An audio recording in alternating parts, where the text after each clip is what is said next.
Join সকল বিয়াস, এই ভিডিওটার মাধ্যমে পরীক্ষায় আসার মতো গুরুত্বপূর্ণ 40টা কোশ্চেন আলোচনা করবো। এর ভিতর তোমার কতগুলো কোশ্চেন জানা ছিল অবশ্যই কমেন্ট বক্সে জানিও।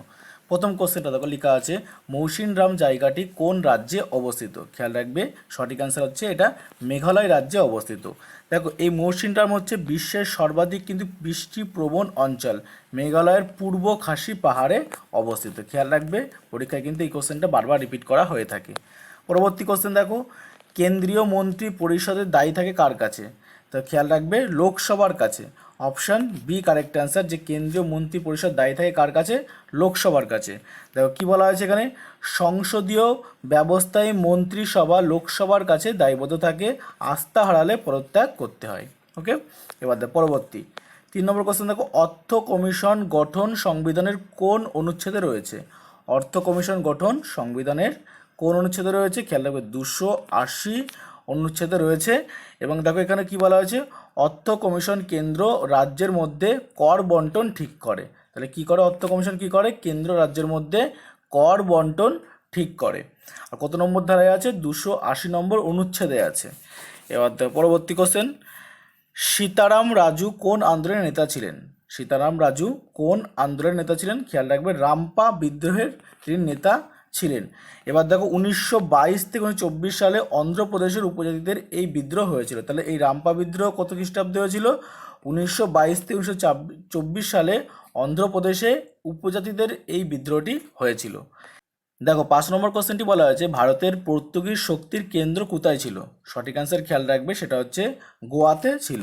এবার দেখো এর সম্বন্ধে কিছু কথা, 1510 সালে আল বুরকাক এই গোয়া দখল করেছিলেন। খেয়াল রাখবে কত খ্রিস্টাব্দে? 1510 খ্রিস্টাব্দে কে? আল বুরকাক। এবার দেখো পরবর্তী কোশ্চেন, সুফিবাদ ভারতের কোন শতকে প্রবেশ করে? সুফিবাদ ভারতের দ্বাদশ শতকে প্রবেশ করেছিল। Option B. দেখো, দিল্লির সুলতানদের সময় এই সুফিবাদ জনপ্রিয় হয়ে উঠেছিল। তাহলে এই সুফিবাদ কোন সময় জনপ্রিয় হয়ে উঠেছিল? দিল্লির সুলতানদের সময় সুফিবাদ জনপ্রিয় হয়ে উঠেছিল। পরবর্তী দেখো, তক্ষশিলা বিখ্যাত ছিল কোন ক্ষেত্রে? তক্ষশিলা বিখ্যাত ছিল গান্ধার শিল্পের জন্য বিখ্যাত ছিল। তক্ষশিলা গান্ধার শিল্পের প্রধান কেন্দ্র ও প্রাচীন শিক্ষা কেন্দ্র ছিল। তাহলে তক্ষশিলা কী ছিল? গান্ধার শিল্পের প্রধান কেন্দ্র ছিল আর প্রাচীন শিক্ষা কেন্দ্র ছিল। এবার দেখো পরবর্তী কোশ্চেন, কোন মারাঠা নেতা হিন্দু সাম্রাজ্যের আদর্শ প্রচার করেন? তিনি হচ্ছেন প্রথম বাজিরাও। প্রথম বাজিরাও মারাঠা নেতা, যিনি হিন্দু সাম্রাজ্যের আদর্শ প্রচার করেছিলেন। প্রথম বাজিরাও মারাঠা সম্প্রদায়ের হিন্দু পাতশাহী ধারণা তুলে ধরেছিলেন। পরবর্তী কোশ্চেন দেখো, আলেকজান্ডার পুরুর বিরুদ্ধে কোন নদীতে যুদ্ধ করেছিলেন? তিনি ঝিলাম নদীতে যুদ্ধ করেছিলেন। তো খেয়াল রাখবে, আলেকজান্ডার পুরুর বিরুদ্ধে কোন নদীতে তিনি যুদ্ধ করেছিলেন? ঝিলাম নদীতে যুদ্ধ করেছিলেন। এবার দেখো 326 খ্রিস্টাব্দে হাই ড্যাশ মিসের যুদ্ধ ঝিলাম নদীর তীরে হয়। তাহলে এই যুদ্ধটার নাম কী ছিল? হাই ড্যাশ মিসের যুদ্ধ হয়েছিল, যেটা ঝিলাম নদীর তীরে 326 খ্রিস্টাব্দে। এবার দেখো, শশাঙ্ক কোন রাজবংশের রাজা ছিলেন? শশাঙ্ক ছিলেন কোন রাজবংশের? গৌড় রাজবংশের রাজা ছিলেন। অপশন সি, গৌড় রাজ্যের প্রতিষ্ঠাতা ছিলেন কিন্তু এই শশাঙ্ক। খেয়াল রাখবে, অনুষ্ঠানে প্রশ্ন আসে, গৌড় রাজ্যের প্রতিষ্ঠাতাকে শশাঙ্ক। এবার দেখো পরবর্তী কোশ্চেন, কাদম্বরী গ্রন্থের রচয়িতাকে? কাদম্বরী গ্রন্থের রচয়িতা হচ্ছে বাণভট্ট। অপশান ডি হচ্ছে কারেক্ট অ্যান্সার। খেয়াল রাখবে যে কাদম্বরী গ্রন্থের রচয়িতাকে বাণভট্ট। এই কোশ্চেনটা বারবার পরীক্ষায় আসে, আর এই বাণভট্ট কিন্তু হর্ষবর্ধনের সভাকবি ছিল, এটাও কিন্তু পরীক্ষায় আসে। পরবর্তী কোশ্চেন দেখো, আবুল ফজলের রচনায় উল্লেখিত মোগল চিত্রশিল্প কে ছিলেন? আবুল ফজলের রচনায় উল্লেখিত মোগল চিত্রশিল্পী কে ছিলেন? তিনি ছিলেন হচ্ছে মনসুর। অপশন সি, মনসুর ছিলেন হচ্ছে আবুল ফজলের রচনায় উল্লেখিত মোগল চিত্রশিল্পী। মনসুর ছিলেন বিখ্যাত চিত্রশিল্পী, প্রকৃতি চিত্রে বিশেষ পারদর্শী ছিলেন। তাহলে এই মনসুর কী বিষয়ে চিত্রশিল্পী ছিলেন? প্রকৃতি চিত্রে। এবার দেখো পরবর্তী, কোন রাজস্ব ব্যবস্থার সঙ্গে টোডরমলের নাম যুক্ত? কোন রাজস্ব ব্যবস্থার সাথে? জাপ্তি। খেয়াল রাখবে, জাপ্তি রাজস্ব ব্যবস্থার সঙ্গে টোডরমলের নাম যুক্ত রয়েছে। এই টোডরমল সবচেয়ে বেশি পরীক্ষায় আসে, কার আমলের তিনি ব্যক্তি ছিলেন? তিনি হচ্ছে আকবরের আমলের। টোডরমল কিন্তু ভূমি পরিমাপ ও রাজস্ব আদায়ের ক্ষেত্রে ব্যবস্থা চালু করেছিলেন। আর তিনি কিন্তু টোডরমল কার আমলের ব্যক্তি ছিলেন? তিনি হচ্ছেন আকবরের আমলের ব্যক্তি ছিলেন। এই কোশ্চেনটি কিন্তু প্রচুর পরীক্ষায় আসে, বা পরীক্ষা প্রশ্ন যে টোডরমল কার আমলে রাজস্ব ব্যবস্থা দেখাশোনা কাজ করতেন, সেটা হচ্ছে আকবরের আমলে। এরকম করে কিন্তু পরীক্ষায় প্রশ্ন আসে। দেখো, তাকাভি বলতে কি বোঝায়? তাকাভি বলতে বোঝানো হয় তাই কি? কৃষক ঋণ। অপশান এ তাকাবি তাহলে কি একটা কৃষক ঋণ। কৃষকদের ফসল নষ্ট হলে রাজা সাহায্য রূপে তাকাবি ঋণ দিত। এবার দেখো মুঘল সাম্রাজ্যের সরকারি ভাষা কী ছিল, এটা কিন্তু বারবার পরীক্ষা দেখা যায়, খেয়াল রাখবে হচ্ছে Farsi. Option B correct answer. তাহলে মুঘল সাম্রাজ্যের সরকারি ভাষা কি, ফার্সি। এবার দেখো মুঘল প্রশাসনের সব অফিসিয়াল নথি ফার্সিতেই লেখা হতো। তাহলে খেয়াল রাখবে মুঘল প্রশাসনের সব অফিসিয়াল ভাষা কিসে লেখা হতো, ফার্সিতেই লেখা হতো। পরবর্তী দেখো নিম্নলিখিত কোন ব্যক্তি দিন ই ইলাহির একজন সদস্য ছিলেন। নিম্নলিখিত কোন ব্যক্তি ছিলেন, তিনি ছিলেন হচ্ছে রাজা বীরবল ছিলেন। রাজা বীরবল একজন দিন ই ইলাহি কি ছিলেন, সদস্য ছিলেন।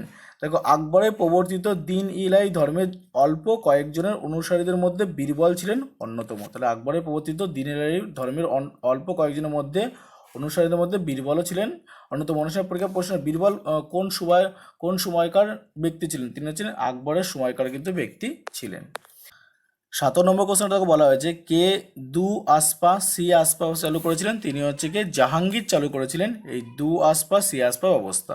ওকে, দেখো মুঘল সেনাবাহিনীর ঘোড়া শ্রেণীবিন্যাস ও নিয়ন্ত্রণের জন্য জাহাঙ্গীর এই ব্যবস্থা চালু করেছিলেন।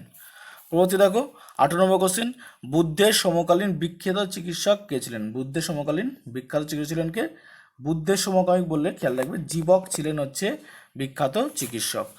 রাজগীরের রাজা বিম্বিসারের চিকিৎসক ছিলেন এই জীবক। তাহলে কি রাজগীরের রাজা বিম্বিসারের চিকিৎসক ছিলেন এই জীবক। পরবর্তী দেখো সতনামী বিদ্রোহ কোন মুঘল সম্রাটের আমলে হয়েছিল, সেটা হচ্ছে ঔরঙ্গজেবের আমলে হয়েছিল। খেয়াল রাখবে এই সতনামী বিদ্রোহ কার আমলে হয়েছিল, ঔরঙ্গজেবের আমলে হয়েছিল। Option D correct answer.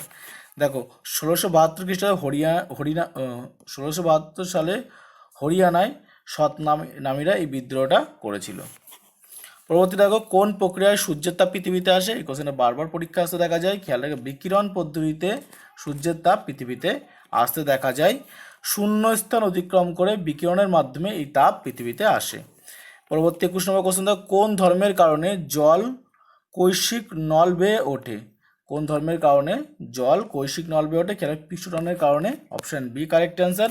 এবং দেখো পৃষ্ঠটান ও আঠালো গুণের জন্যই জল সরু নল বেয়ে উপরের দিকে ওঠে।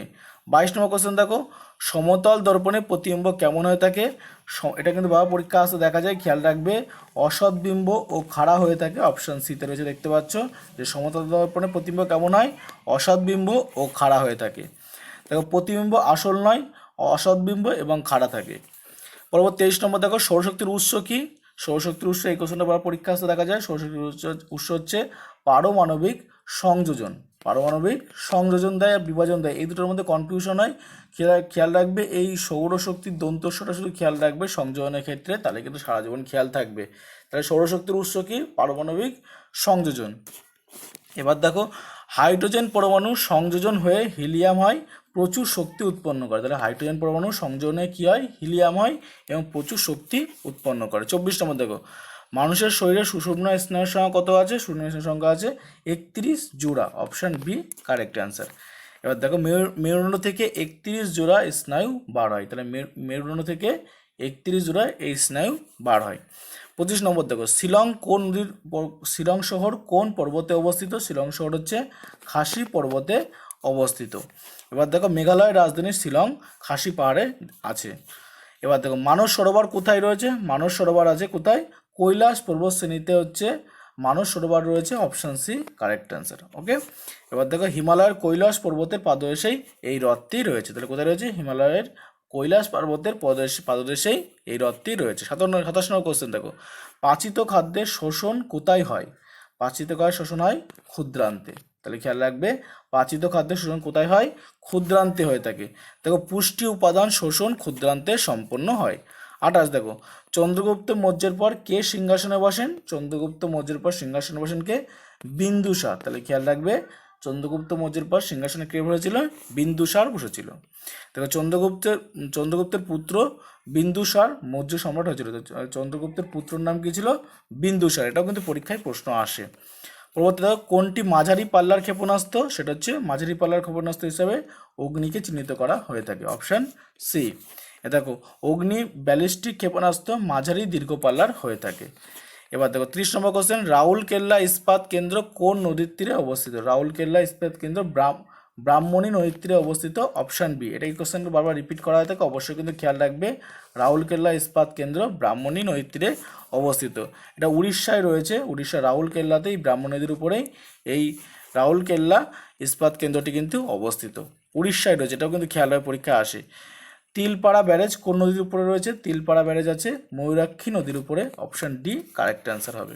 ওকে, বীরভূম জেলার ময়ূরাক্ষী এই নদীর উপরেই কিন্তু রয়েছে। পরবর্তী দেখো, তত্ত্ববোধিনী সভার প্রতিষ্ঠাতাকে? তত্ত্ববোধিনী সভার প্রতিষ্ঠাতা হচ্ছে দেবেন্দ্রনাথ ঠাকুর, অপশান এ হয়ে যাচ্ছে এই কোশ্চেনটার কারেক্ট অ্যান্সার। দেখো কী বলা হচ্ছে, 1839 সালে এই সভা গঠিত হয়েছিল।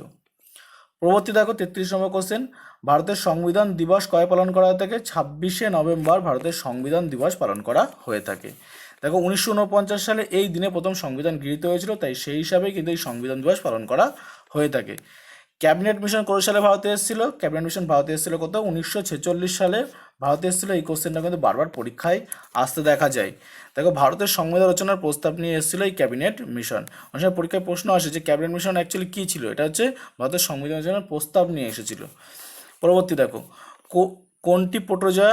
এই অপশন অনুযায়ী অ্যান্টিবিয়া হিস্টোলাইটিকা এটাই হচ্ছে একটা প্রোটোজয়া। এবার এটা হচ্ছে কি, এটা একটা কি, এটা একটা ডায়াস্ট্রিক জীবাণু একটা। পরবর্তী দেখো, ইরানের মুদ্রার নাম কি? ইরানের মুদ্রার নাম দেখো, কোন দেশের কোন মুদ্রাটা পরীক্ষায় আসে? ইরানের মুদ্রার নাম হচ্ছে ইরানি রিয়াল। ইরানি রিয়াল হচ্ছে ইরানের মুদ্রার নাম এবং রাষ্ট্রীয় মুদ্রার নাম হচ্ছে রিয়াল। আন্দামানের সর্বোচ্চ শৃঙ্গ কোনটি? আন্দামানের সর্বোচ্চ শৃঙ্গ হচ্ছে স্যাডেল শৃঙ্গ, হচ্ছে আন্দামানের সর্বোচ্চ শৃঙ্গ, অপশান এ হয়ে যাচ্ছে কারেক্ট অ্যান্সার। 732। 39 নম্বর প্রশ্ন দেখো রয়েছে, ভারতের আর্থিক জরুরি অবস্থার ঘোষণা করেন কে? তিনি হচ্ছেন কে? তিনি ঘোষণা করেছিলেন রাষ্ট্রপতি হচ্ছে ভারতে আর্থিক জরুরি অবস্থা ঘোষণা করতে পারেন। ঠিক আছে, অপশান সি কারেক্ট অ্যান্সার। সংবিধান 360 নম্বর অনুচ্ছেদে এই তোমাদের কি আছে যে আর্থিক জরুরি কটা উল্লেখ আছে। 40 নম্বর শেষ কোশ্চেন, ভারতের বৃহত্তম বহুমুখী নদী পরিকল্পনা, ভারতের বৃহত্তম বহুমুখী নদী উপত্যকা প্রকল্প কোনটি? সেটা হচ্ছে কি, খেয়াল রাখবে, সেটা হচ্ছে ভাগড়া প্রকল্প, অপশান এ তো তোমরা দেখতে পাচ্ছ। এবং দেখো সুলতাজ নদীর উপরে এই ভারতীয় বৃহত্তম কিন্তু নদী প্রকল্পটা রয়েছে। ওকে, বহুমুখী নদী প্রকল্পটা রয়েছে। টোটাল তোমার সাথে 40টা কোশ্চেন আলোচনা করলাম, এর মধ্যে কতগুলো জানা ছিল কমেন্ট জানিও, আগেই বলেছি। ভিডিওটা ভালো লাগলে অবশ্যই লাইক করো, ফ্রেন্ডদের কাছে শেয়ার করো। জয় হিন্দ, বন্দে মাতরম।